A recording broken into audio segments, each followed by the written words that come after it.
के तो जाते हैं राउल्ट का नियम अच्छे से बनता भी है, पर वो दो तरह का राउल्ट का नियम है, इसलिए वहाँ पर गलत हो जाता है। तो देखिए अभी हम जो देख रहे हैं 1.4.1 द्रव द्रव विलयनों का वाष्प दाब। अब यहाँ पर आपको समझना है, ठीक है। द्रव द्रव विलयन माने विलायक भी द्रव है और विलेय भी द्रव है, दोनों द्रव हो गए। कोई उदाहरण बता सकते हो ऐसे दोनों द्रव द्रव का? पानी अल्कोहल या पानी नींबू, ये कैसे उदाहरण हो गए? द्रव द्रव के हो गए। या डीजल के साथ क्या मिला दो? पेट्रोल मिला दो, ये भी क्या हो गए? द्रव द्रव का विलयन हो गया। समझ में आ गया? तो इस तरह से है। तो चलिए इसमें राउल्ट का नियम देखते हैं। ये किसके लिए है?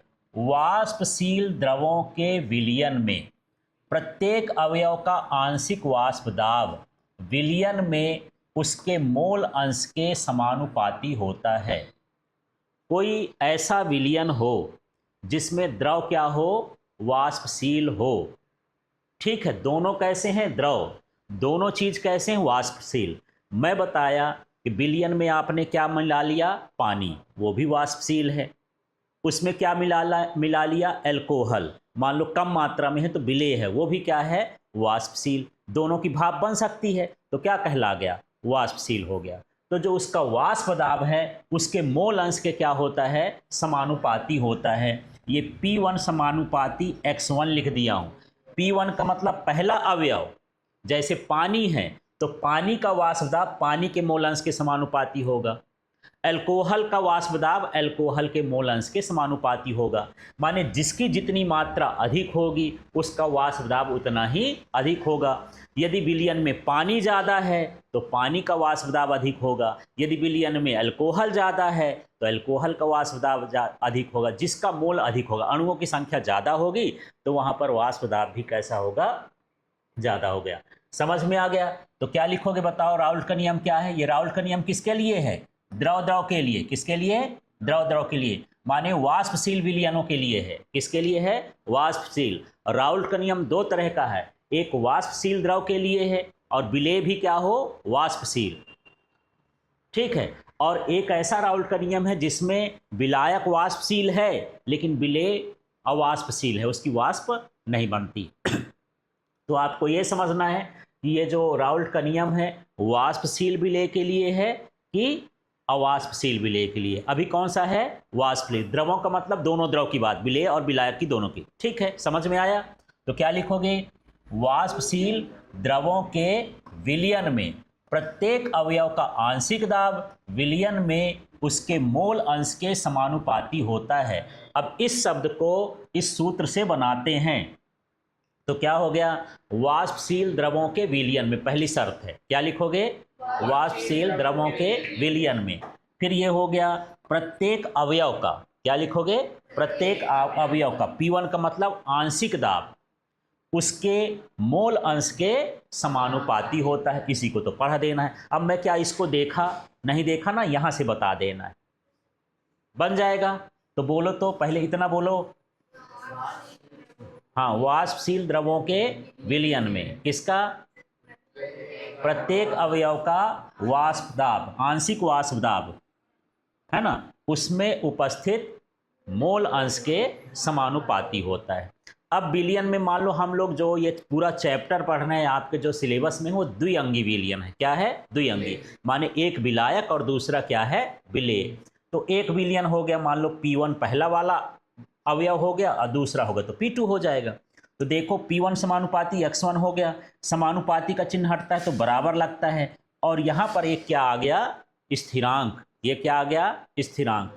ये P1 और ऊपर 0 लिखा है, P0 P1, इसको हम पढ़ देंगे। ये क्या है? शुद्ध घटक का वाष्प दाब है। ठीक है। तो P1 और P01 में क्या फर्क है? यदि अकेला पानी है, उसके साथ कुछ नहीं मिला, उसका वाष्प दाब हम पता करेंगे तो वो कहलाया शुद्ध घटक का वाष्प दाब। अब पानी को किसी के साथ मिला के पता करेंगे तो उसका क्या हो जाएगा? P1 कहलाएगा। ये कहलाया विलयन में वाष्प दाब और ये कहलाया शुद्ध वाष्प दाब। समझ में आ गया? विलयन में घोलने के बाद कोई चीज उसमें मिली है तब उसका वाष्प दाब कितना है, और जब उसमें कोई चीज नहीं मिली तब उसका वाष्प दाब कितना है। तो जब कोई चीज़ नहीं मिली होती तो उसका वाष्प दाब फिक्स रहता, स्थिर रहता, इसलिए हम उसको क्या माने हैं, स्थिरांक। ये समझ में आ गया। हाँ मुझे बताओ ये क्या है, बिलियन में घटक 1 का वाष्प दाब, ठीक है। और ये क्या है, शुद्ध अवस्था में घटक का वाष्प दाब, माने विलयन का नहीं है, शुद्ध अवस्था में। यदि विलायक लिए हो तो विलायक विलायक, अब विलेय लिए हो तो विलेय विलेय, ठीक है। अब यहां से हम आगे बढ़ते हैं और देखते हैं। अब यह 2 के लिए अब बताओ क्या करोगे, जो ऊपर का सूत्र था उस सूत्र में सिर्फ क्या लिख दोगे, 2 2। तो ये देख लो P2 समानुपाती X2 हो गया, माने दूसरे घटक का आंशिक वाष्प दाब उसके मोल अंश के क्या हो गया, समानुपाती हो गया। जितने घटक होंगे उतने के समानुपाती होगा। समानुपाती का चिन्ह हटाओगे तो ये P2 0 आ गया।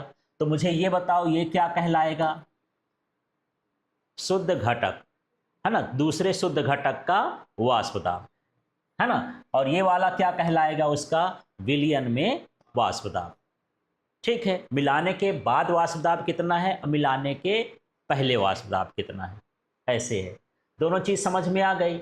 अब डाल्टन का नियम कहता है कि डाल्टन के अनुसार आंशिक दाब के नियम अनुसार कुल दाब, तो डाल्टन ये कहता है कि जो कुल दाब होगा दोनों के दाबों के योग के बराबर होगा। जैसे मैं खड़ा हूं, दो कुछ लोग यहां दबाएं कुछ लोग यहां दबाएं, तो मुझे कितना दाब लग रहा है, दोनों का क्या कर दोगे, टोटल कर दोगे। तो मान लो कोई बिलियन है, उसमें 2 चीज मिला है, मान लो अल्कोहल भी मिला है और क्या मिला है, पानी भी मिला है, तो उसमें वाष्प दाब लगा रहे हैं, तो कुल वाष्प दाब किसका होगा, अल्कोहल का भी और पानी का, दोनों का मिला के वाष्प दाब कितना होता है, डाल्टन का ये नियम है। तो यहां पर हम क्या कर दिए, पी कुल माने हो गया P1 प्लस P2, दोनों के वाष्प दाब को हम टोटल कर दिए। अब क्या करना है, जो P1 का मान आया है, देखो मैं इसको यहां उतार दिया हूं, यहां क्या लिख दिया हूं, मान रखने पर P1 का मान जैसे यहां P2 X2 आया है वैसे उसका P1 X1 और P2 X2 हो गया, ठीक है। दोनों का मान रख दिए हैं। अब चूंकि कुल मोल अंश का योग 1 होता है, पहले पढ़ चुके हैं मोल अंश की परिभाषा, जितने मोल अंश हैं उनका योग कितना होता है, 1। इसका मतलब ये है कि X1 प्लस X2 का मान कितना है, 1 है। इसमें से यदि मुझे X1 निकालना है तो X2 का पक्षांतर कर दूंगा, ये आ गया। इस मान को, किसका मान है ये, X2 का, X1 का, यहाँ क्या है X1 की जगह रख दिए हैं। थोड़ा सा आगे देखते हैं और इसको समझते हैं।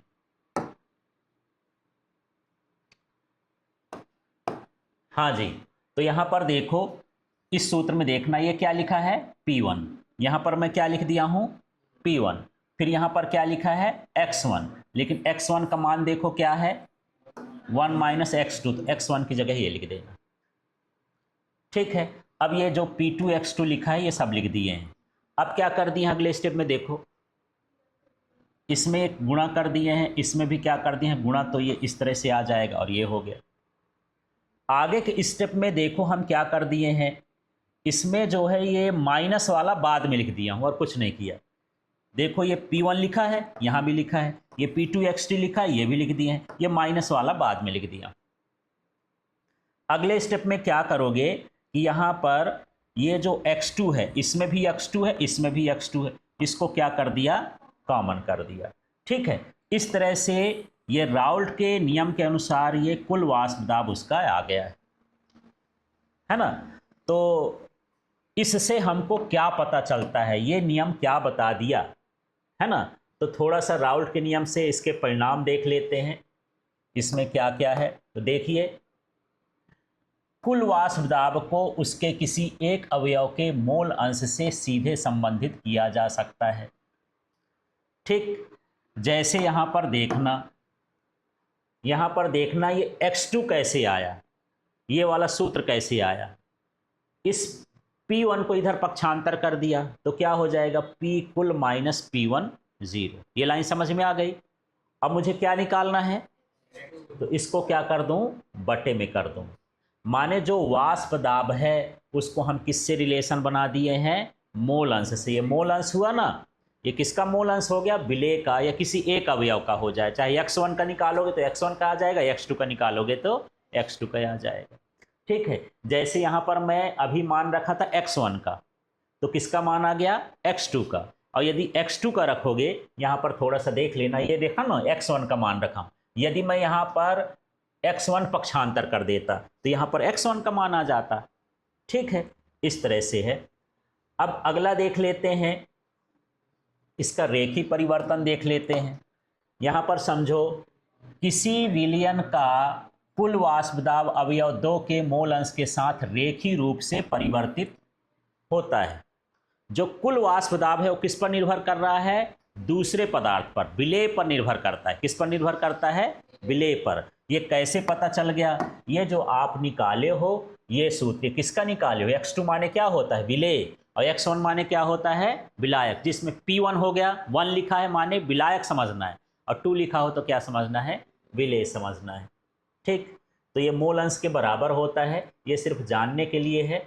अब देखिए वाष्प दाब में उतार चढ़ाव को समझते हैं। शुद्ध अवयव 1 व 2 के वाष्प दाब पर निर्भर करते हुए विलयन का कुल वाष्प दाब अवयव 1 के मोल अंश के बढ़ने से कम होता है या ज़्यादा हो सकता है। ठीक है, कुल वाष्प दाब किस पर डिपेंड करता है?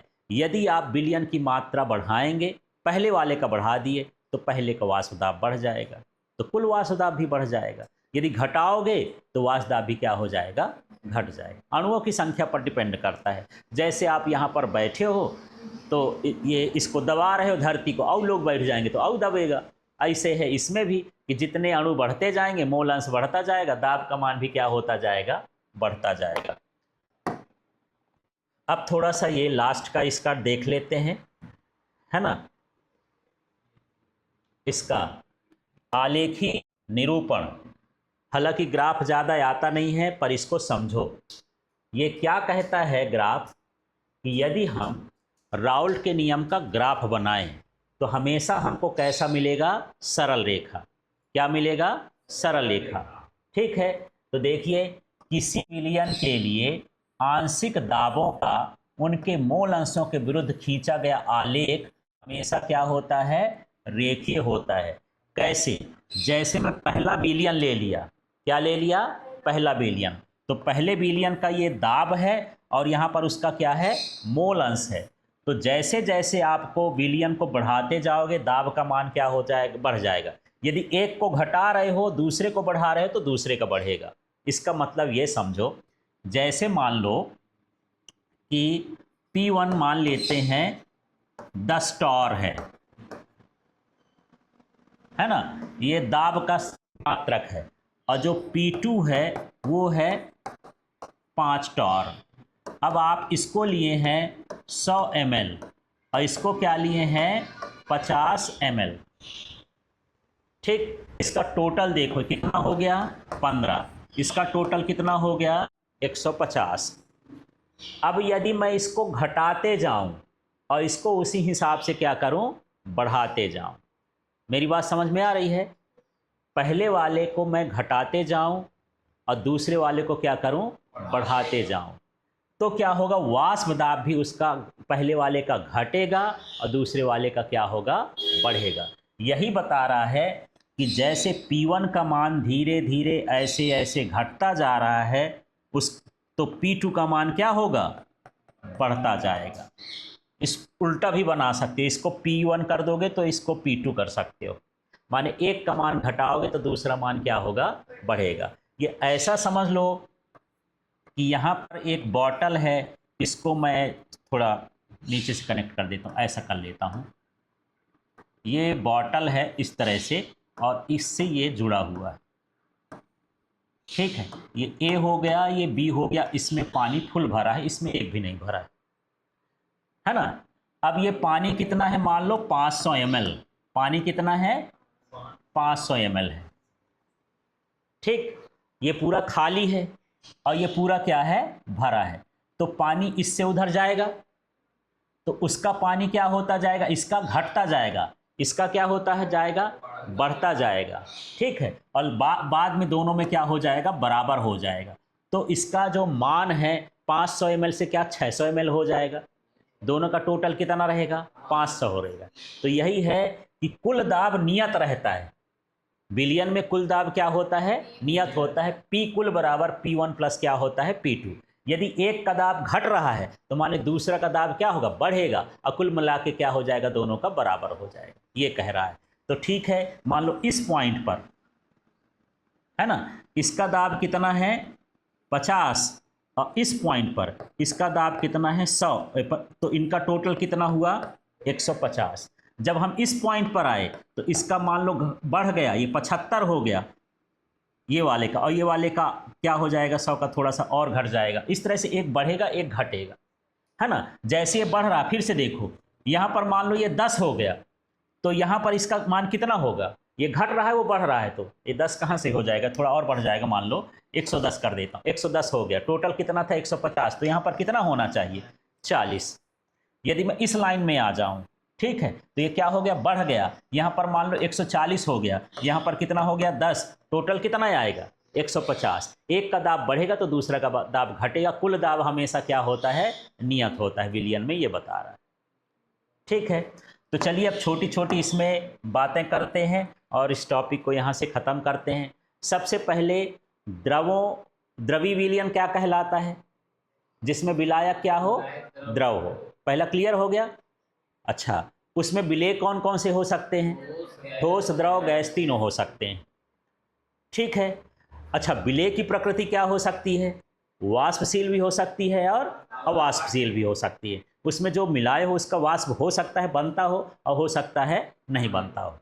तब हम एक ऐसा विलयन लेते हैं जिसमें हम द्रव और द्रव दोनों को मिलाते हैं, माने दोनों कैसे हैं, वाष्पशील हैं। तब राउल्ट का नियम क्या होता है, वाष्पशील द्रवों के विलयन में प्रत्येक अवयव का आंशिक दाब उसके मोल अंश के समानुपाती होता है। याद हो गया क्या, द्रवों, वाष्पशील द्रवों के विलयन में प्रत्येक अवयव का वाष्प दाब उसके मोल अंश के समानुपाती होता है। तो पहले अवयव के लिए क्या लिखेंगे, P1 समानुपाती X1, फिर बराबर लगा दोगे तो क्या हो जाएगा P1, फिर P1 नीचे ऊपर क्या लिख दोगे, नॉट, 0 लगा दोगे और X1 हो गया। ये पहले अवयव का हो गया। दूसरे अवयव के लिए यही 1 की जगह क्या हो जाएगा 2, फिर डाल्टन के नियम से दोनों का योग कर दोगे तो P बराबर क्या हो जाएगा, P कुल बराबर P1 प्लस P2, फिर दोनों का क्या रखना है,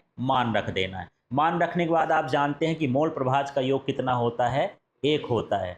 तो X1 प्लस X2 बराबर कितना हो गया 1। यहाँ से आप X1 का मान निकालेंगे, कुल दाब में रख देंगे, फिर उसको हल करने के बाद X2 का मान निकाल देना। इस तरह से ये हमको उसका मूल अंश मिल जाएगा। ठीक है, तो यदि राउल्ट का नियम कोई विलयन फॉलो करता हो तो उसका ग्राफ कैसा होगा, सरल रेखा हो जाएगा। कैसा मिलेगा हमको, सरल रेखा मिलेगा। क्लियर हो गया।